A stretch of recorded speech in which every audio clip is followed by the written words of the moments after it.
پریشان شده بودی، در خونم این بار که مهمون شده بودی.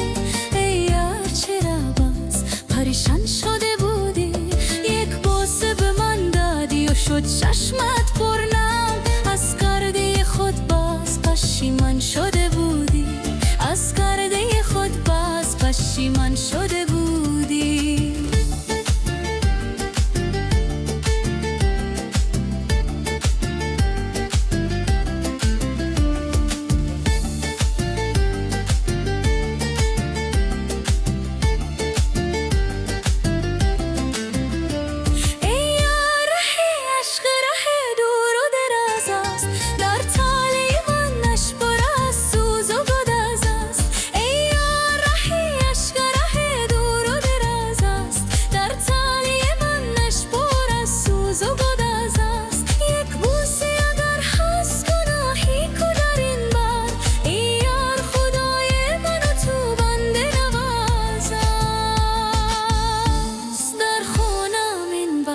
مهمون شده بودی، ای یار چرا باز پریشان شده بودی؟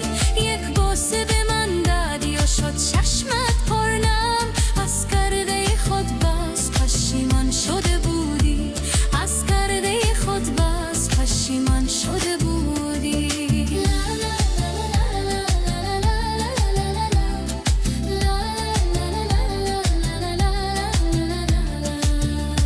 بین من و تو کاش که دیوار نباشد، ای کاش دلت دست تو بیزار نباشد.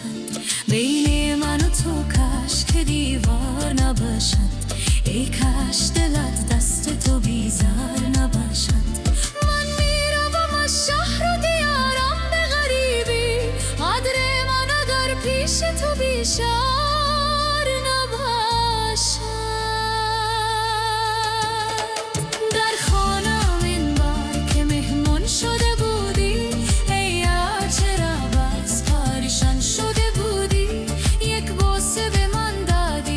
چشمت پرنم، از کرده خود باز پشیمان شده بودی، از کرده خود باز پشیمان شده